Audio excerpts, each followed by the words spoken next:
নির্বাচনী প্রচারণার শেষ পর্যায়ে বেড়েছে প্রার্থীদের দৌড়ঝাঁপ। কে কাকে ছাড়িয়ে যাবে সেই প্রতিযোগিতায় সবাই নেমেছেন সর্বশক্তি নিয়ে। সকাল থেকে রাত পর্যন্ত চলছে মাইকিং, মিছিল, পথসভা আর উঠান বৈঠক। প্রচারণার উত্তাপের সঙ্গে পাল্লা দিয়ে বাড়ছে অভিযোগ আর পাল্টা অভিযোগও।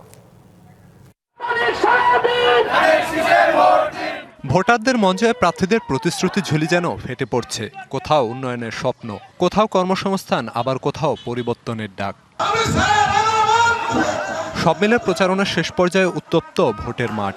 ঠাকুরগাঁওয়ের জগন্নাথপুরে নির্বাচনী প্রচারণায় বিএনপি মহাসচিব হ্যাঁ ভোটে সিল দেওয়ার আহ্বান জানান। তরুণদের চিন্তাকে অগ্রাধিকার দিয়ে কাজ করার কথা বলেন।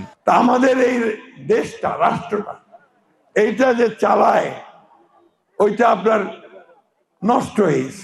আমরা তো সংস্কার চাই, পরিবর্তন চাই না, তাই তো এই 3টা দিনের উপরে সিদ্ধান্ত হবে যে এই বাংলাদেশটা কি আগের মতো চলবে নাকি নতুন করে সুন্দরভাবে চলবে। সিরাজগঞ্জের শাহজাদপুর সরকারি কলেজ মাঠে 11 দলীয় জোটের নির্বাচনী জনসভায় অংশ নেন এনসিপির দক্ষিণাঞ্চলের মুখ্য সংগঠক হাসনাত আব্দুল্লাহ।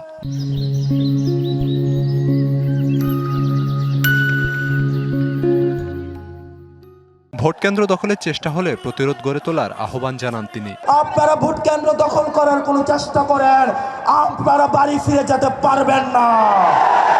আপনারা মা বাবার দোয়া নিয়ে, সন্তান স্ত্রী থেকে দোয়া নিয়ে ভোট কেন্দ্র আসবেন, এটা হবে আপনাদের আখেরি দিন। বগুড়া 7 আসনে ধানের শীষের পক্ষে জিয়া পরিবারের 2 সদস্য জাহেদুর রহমান বিপ্লব তালুকদার এবং আশিকুর রহমান সুজন প্রচারণা চালান শাহজাহানপুরের বিভিন্ন এলাকায়। তারেক রহমান এবং খালেদা জিয়ার জন্য দোয়া চাইতেছে এলাকায়, এবং বিভিন্ন এলাকায় আমরা ঘুরছি, কিন্তু আসলে ধানের শীষ ছাড়া অন্য কিছু নাই। গাবতলী শাহজাহানপুরের মাটি, ধানের শীষ ছাড়া কোনো কথা নাই। তারপরেও আমরা সবার মাঝে ধানের শীষের ভোট চাচ্ছি। ফেনী দাগনভূঞায় নির্বাচনী জনসভায় রাস্তাঘাট, শিক্ষা, চিকিৎসা সহ সব ক্ষেত্রে উন্নয়নের প্রতিশ্রুতি দেন বিএনপি প্রার্থী আব্দুল আওয়াল মিন্টু। যতক্ষণ পর্যন্ত ভোট গণনা করে ভোটার গণনা স্লিপ হাতে না পান,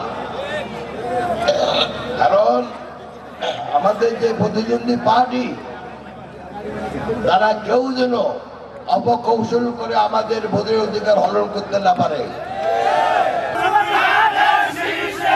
সাভারে ঢাকা 19 আসনের বিএনপি প্রার্থীর পক্ষে নির্বাচনী শোভাযাত্রা করেছে Chhatra Dal. Khalid Hasan, DBC news desk.